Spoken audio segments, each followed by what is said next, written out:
ভাগবতীয় সুধা যজ্ঞের আস্বাদনে আমরা যে সময়টুকু ব্যয় করব সেইটুকুই অক্ষয় হয়ে থাকবে আমাদের জন্য। জয় নিতাই গৌর হরি বল।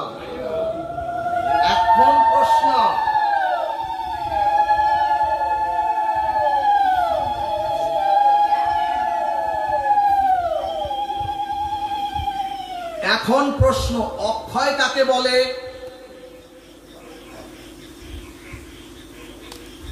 ভাগবত বললেন যে বস্তুর ক্ষয় লয় কখনোই হয় না বা কখনোই নাই তাকে বলে অক্ষয়। এখন প্রশ্ন, কোন বস্তুর ক্ষয় লয় বিনাশ উৎপত্তি স্থিতি নাই? শ্রীমদ্ ভাগবত বললেন একমাত্র ভক্তি ভক্ত আর শ্রী ভগবানই অক্ষয়, আর কোনো কিছু অক্ষয় নয় এই চরাচরে। ভক্তগণ, বস্তু ধর্মী অনন্ত বিশ্ব ব্রহ্মাণ্ডের যা কিছু আপনার আমার দৃশ্যমান সব কিছুই নশ্বর এবং বিনাশশীল আর অনিত্য। একমাত্র শ্রী ভগবান সচ্চিদানন্দ বিগ্রহ এবং ভগবানের একান্ত অনুরাগী শুদ্ধ ভক্ত আর ভগবানের বিশুদ্ধ ভজনই হলো অক্ষয়। বলো না গো রাধে রাধে। ওগো, এই যে এখন সাধু সঙ্গে হরিনাম শ্রবণ হচ্ছে, ভাগবত বললেন এটুকুই তোমাদের জন্য অক্ষয়। ভক্তগণ, গীতাকার অখণ্ড পরতত্ত্ব শ্রী ভগবান সমস্ত গীতার দিব্য চিন্ময় বাণী শ্রবণ করিয়ে শেষে একটি প্রশ্ন করলেন গোবিন্দ ভগবান শ্রীকৃষ্ণ, কশ্চিৎ ধেতাং সুতং পার্থ।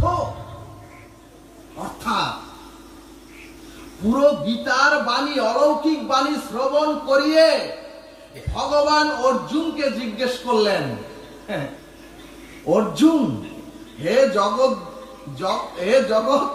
জগতের অর্জুন, তুমি কি শুনেছ? এরপরে ভগবান আবার বললেন, তোয়া একাগ্রেণ চেতসা।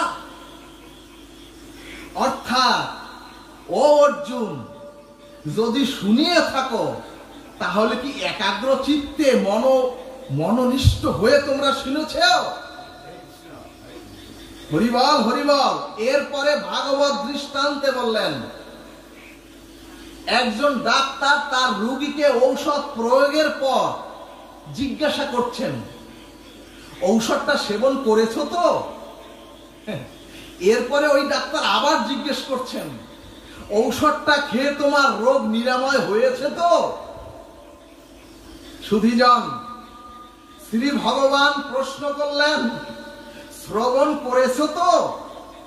এরপরে প্রশ্ন করলেন, তোমরা একাগ্র চিত্তে শ্রবণ করেছো তো? এরপরে তৃতীয় প্রশ্ন করলেন ভগবান,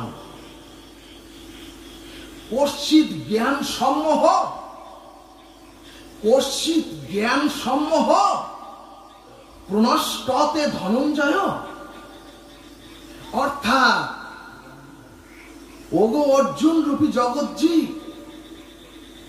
ভগবান বলছেন তোমার অজ্ঞানতা থেকে যে মোহ উৎপন্ন হয়েছিল সেই মোহ অজ্ঞানতা নষ্ট বিনষ্ট হয়েছে তো? গৌর ভক্তবৃন্দ, এই প্রশ্নের সূত্র ধরে যদি আপনাদের কাছে আমি প্রশ্ন করি, কতদিন তো সাধু সঙ্গ হলো, বহুদিন তো মহৎ নির্গলিত এই হরিকথা শ্রবণ কীর্তন হলো, কিন্তু আমাদের কি রোগ, আমাদের কি অসুখ সেটা ধরা পড়েছে তো? এখন প্রশ্ন, রোগটা কি? অর্থাৎ কোন রোগের কারণে আমরা জরা ব্যাধি, জন্ম মৃত্যু আর অভিশাপের এই অভিশাপে ভুগছি আমরা পুনঃ পুনঃ? ভাগবত দৃষ্টান্তে বললেন, তোমরা যদি তোমাদের বিবেক বিচারের দর্পণ তোমাদের সম্মুখে তোমরা ধরো, তখন তোমরা দেখবে এ চরাচরের কেউ তোমরা অখণ্ড সুখী নও। যদি বিবেক বিচার রূপ দর্পণটা তোমাদের সম্মুখে তোমরা ধরো, তখন তোমরা দেখবে আমাদের দুঃখ আছে, আমাদের যন্ত্রণা আছে, আমাদের অভিশাপ আছে, এবং এমনকি আমাদের জন্ম মৃত্যু জরা ব্যাধিও আছে। এখন প্রশ্ন, এই দুঃখ, যন্ত্রণা, অভিশাপ এবং জন্ম মৃত্যুর নিদারুণ কর্মফল আমাদের কেন? ভাগবত শাস্ত্র বললেন, এই দুঃখ, যন্ত্রণা এবং নিদারুণ কর্মফলের অভিশাপ সৃষ্টি হয়েছে তোমাদের অজ্ঞানতা থেকে। এই যে অভিশাপ, জন্ম মৃত্যু জরা ব্যাধির যে অভিশাপ, এটা তোমাদের হয়েছে অজ্ঞানতা থেকে। এখন প্রশ্ন,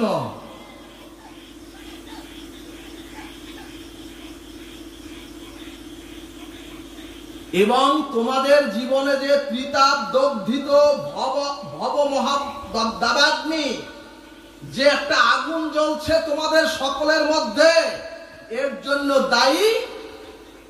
জন্য দায়ী অন্য কেউ নয়, আমি নিজে। এরপরে চৈতন্য ভাগবত বললেন, আমার গৃহ মন্দিরে যদি কেউ আগুন দেয়, যিনি অগ্নিটা সংযোজন করলেন তিনি দায়ী হবেন।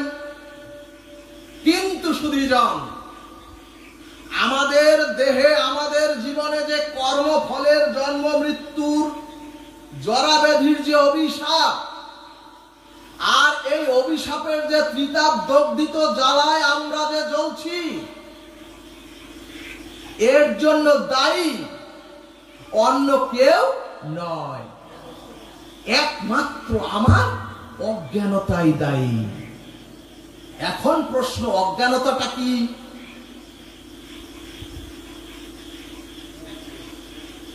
ভাগবত বললেন, অজ্ঞানতা হচ্ছে আমি কে, অজ্ঞানতা হচ্ছে আমার স্বরূপ কি, আর অজ্ঞানতা হচ্ছে আমাকে কোথায় পৌঁছাতে হবে।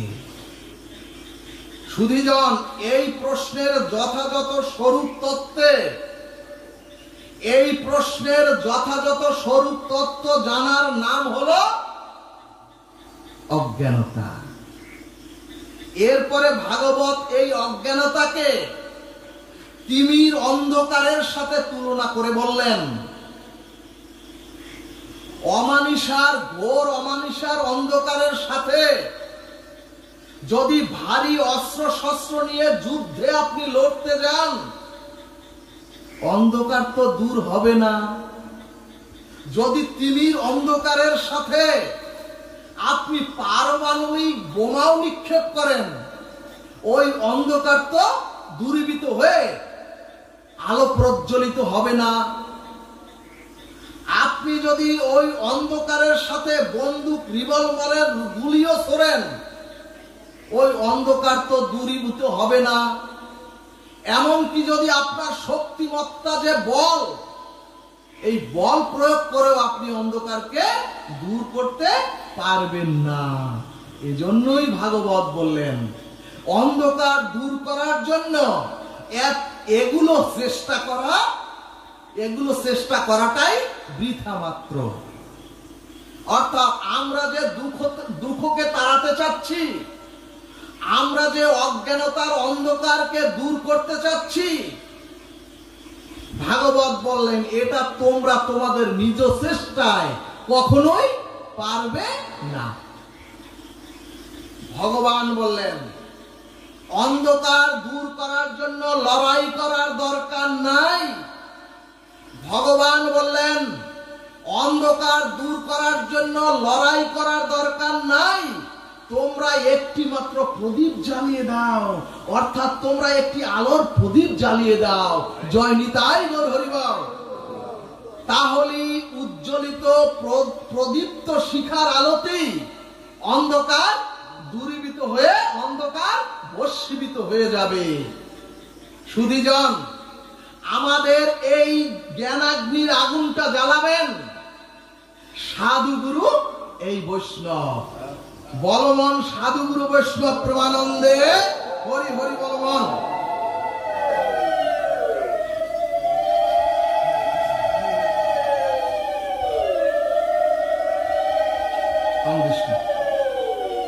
তাহলে ভক্তগণ, আমাদের গুরু কৃপা, আমাদের বৈষ্ণব কৃপা এবং ভাগবত অমৃতের এই মহিমার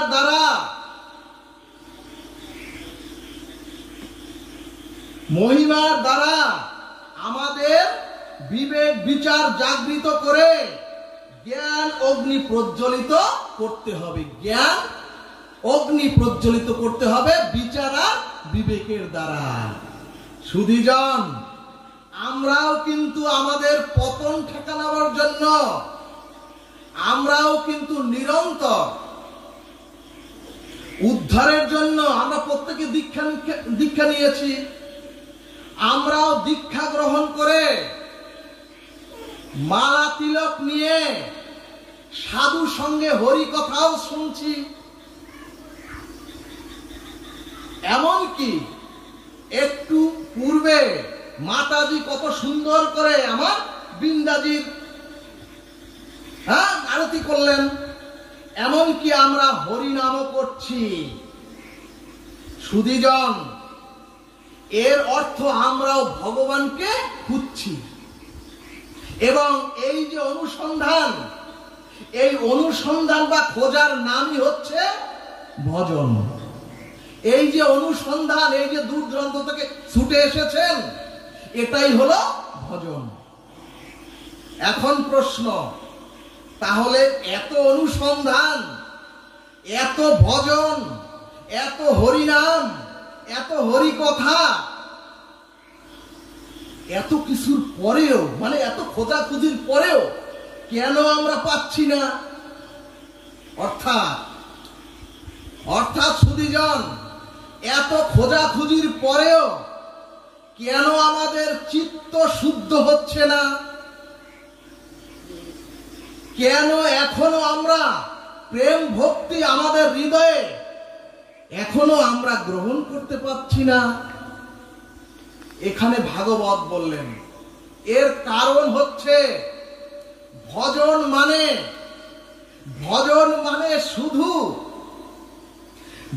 মানে শুধু অনুসন্ধান বা খোঁজ করলেই হবে না। এই যে খোঁজ করার সাথে, অর্থাৎ হরিনাম, এই যে ভাগবত শ্রবণ, হরিনাম, এর সাথে আরো একটি জিনিস যুক্ত করতে হবে। সুধীজন, কথাটি খুবই মার্মিক, হৃদয়গ্রাহী কথা।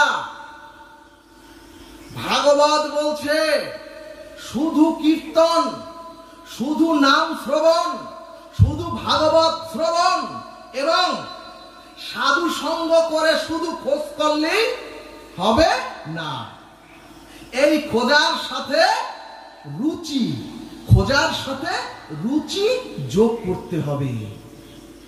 সুধীজন, রুচি শব্দের সরলার্থ হচ্ছে ক্ষুধা। ভাগবতের নিগুড় নির্মম কথা হলো যার ভিতরে রুচি নাই, অর্থাৎ যার ভিতরে ক্ষুধা নাই, সে যদি যার ভিতরে ক্ষুধা নাই সে যদি অনন্ত জন্ম ব্যাপীও খোঁজে, সে যদি অনন্ত জন্ম ব্যাপীও খোঁজে, তাহলে সে অনন্ত জন্মেও খুঁজে পাবে না ওই ভগবানকে। আবার যার ভিতরে শুধু রুচি আছে অথচ সে খোঁজে না, রুচি আছে অথচ খোঁজে না, সেও পাবে না। অর্থাৎ শ্রবণ কীর্তনের মাধ্যমে যে আমাদের খোঁজাখুঁজিটা চলছে, এই খোঁজার সাথে ক্ষুধা বা রুচি যোগ করতে হবে, মিশাতে হবে। সুধীজন, আর যদি রুচি বা ক্ষুধাও থাকে, আর যদি রুচি এবং ক্ষুধাও থাকে, অথচ যদি আপনার অনুসন্ধান অর্থাৎ সাধু সঙ্গে হরিকথা শ্রবণ কীর্তন না থাকে, ভাগবত বললেন অনুসন্ধানের সাথে রুচি থাকতে হবে, এবং রুচি না থাকলে ভগবান তাকে গ্রহণ করেন না। আগাবো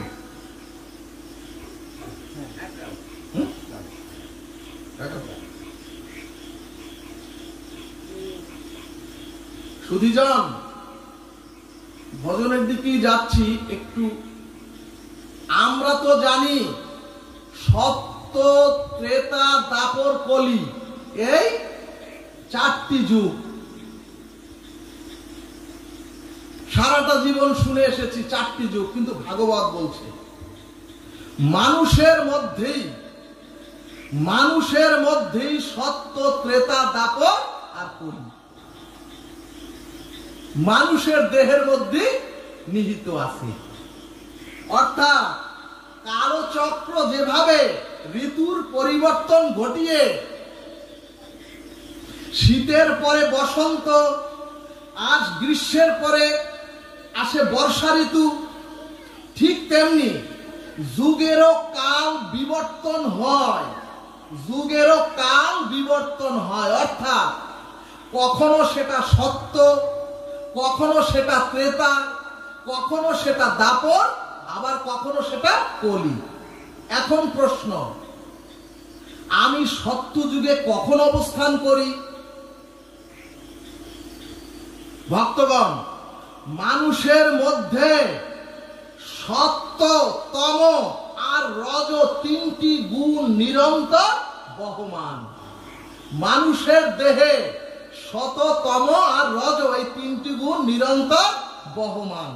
অর্থাৎ কোন ব্যক্তির যদি যখন সত্য প্রধান গুণ তার শরীরে অবস্থান করে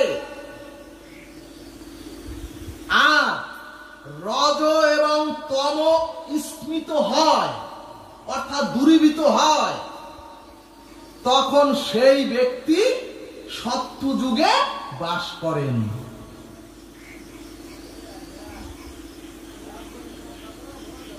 এখন প্রশ্ন, ত্রেতা কখন আসে? সুধীজন, সাত্ত্বিক গুণের সাথে যখন রজগুণ মিশ্রিত হয়, সাত্ত্বিক গুণ সত্য গুণের সাথে যখন রজগুণ মিশ্রিত হয়, অর্থাৎ কিছু ভোগ বাসনার অপরাধ যদি চলে আসে দেহে, তখন সেটাকে বলে ত্রেতা। ভক্তগণ দেখবেন শাস্ত্রকারগণ ভাগ করে দিয়েছেন, সত্যে 4 ভাগ হচ্ছে পুণ্য, ত্রেতায় 1 ভাগ কমে 3 ভাগ পুণ্য, আর তারপরে আরো 1 ভাগ কমে 2 ভাগ হলো, আর কলিতে মাত্র 1 ভাগ।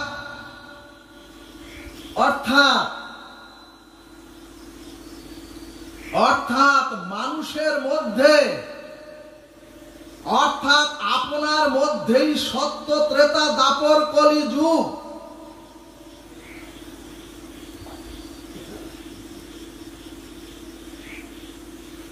যুগ কোনো ধ্বংস হয় না, যুগ ধ্বংস হয় না এবং যুগ আলাদাও নয়। এজন্যই ভাগবত শাস্ত্র বললেন, আপনি যখন পূর্ণ সাত্ত্বিক গুণে গুণান্বিত হবেন তখন আপনি সত্য গুণে বাস করবেন, সত্য যুগে বাস করবেন। আবার যখন সত্যের সাথে যখন রজগুণ এসে কিছুটা ভোগ বিলাস আর অহংকার আসবে আপনার দেহ মন্দিরে, তখন সেটা ত্রেতায় বাস করবেন। আর যখন রজগুণের সাথে তমগুণ যুক্ত হয়ে সত্যগুণ নিচে চাপা পড়বে, সত্যের লেশ থাকবে না আপনার দেহে, অর্থাৎ সত্যগুণ আবৃত হয়ে যাবে, তখন সেটাকে বলা হয় দাপর যুগ। আর যখন জীব তমগুণ প্রধান হয়ে গিয়ে, তমগুণ একেবারে তমগুণ প্রধান হয়ে গিয়ে সত্য আর রজ ওই তমগুণের নিচে চাপা পড়ে, তার নাম হয় কলি। এবং এই কলির প্রভাব আমাদের প্রত্যেকের উপরে পড়েছে, দেখবেন প্রত্যেকের উপরে পড়েছে। তা না হলে চিতায় লাশ, জ্বলন্ত লাশ দেখেও কেন আমাদের একবারও উপলব্ধি হচ্ছে না? সুধীজন, কেন আমাদের উপলব্ধি হচ্ছে না? আগাবো।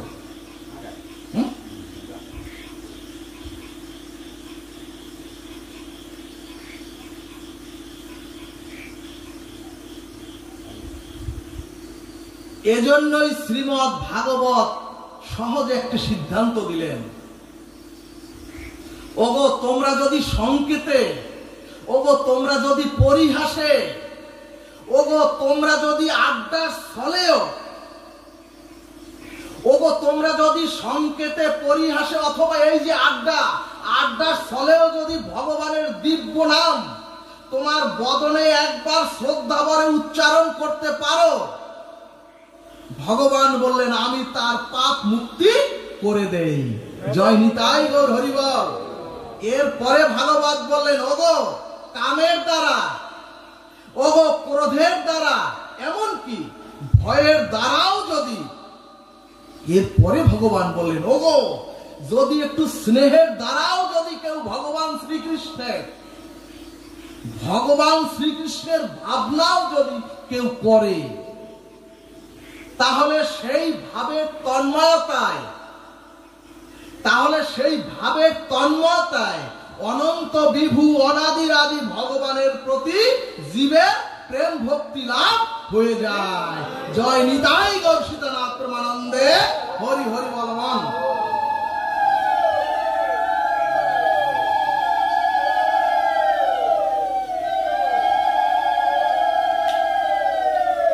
এরপরে ভাগবত বললেন, কে না উপায়েন মন কৃষ্ণ নিষে বয়া, অর্থাৎ যে কোনো উপায়ে ভগবানের প্রতি যদি জীবের বিশেষ ভাবনাটা এসে যায়, অর্থাৎ যে কোনো উপায়ে যদি আপনার সেটা কামের দ্বারা, ক্রোধের দ্বারা, ভয়ের দ্বারা, স্নেহের দ্বারাও যদি ভগবানের প্রতি একটু তন্ময়তা এসে যায়, ভগবান বললেন ওগো তখনই আমার বিশুদ্ধ ভক্তি লাভ হয়ে যায়। সুধীজন, এরপরে ভাগবত বললেন কামাদ গোপ্য, অর্থাৎ কামাদ গোপ্য মানে হচ্ছে কামনা। এই কামনার দ্বারাই বৃন্দাবনের গোপীগণ, এই কামনার দ্বারাই বৃন্দাবনের গোপীগণ গোবিন্দকে মাধুর্য জ্ঞানে প্রাপ্ত হলেন। এরপরে ভাগবত বললেন ভয়াত কংস, অর্থাৎ অষ্টম গর্ভের সন্তান আমার মৃত্যুর কারণ হবে। এই যে ভগবান শ্রীকৃষ্ণের প্রতি একটি ভয়, এই ভয়ের দ্বারা কংস তখন তার আহারে, কংস তার বিহারে, কংস তার শয়নে স্বপনে সর্বদা কি দেখছে? এই বুঝি আমার সংহারকর্তা ভগবান শ্রীকৃষ্ণ আমাকে সংহার করতে এলো। সুধীজন, এই ভয়ের তন্ময়তায় কংস ভগবানের চরণে সাযুজ্য মুক্তি পেয়ে গেল শুধুমাত্র ভয়ের দ্বারা। বলো না গো রাধে রাধে। এরপরে ভাগবত বললেন, তেষ চৈত দয় নৈপ, অর্থাৎ জরাসন্ধ শিশুপালাদি ভগবান শ্রীকৃষ্ণের প্রতি হিংসা করে ভগবানকে প্রাপ্ত হলেন।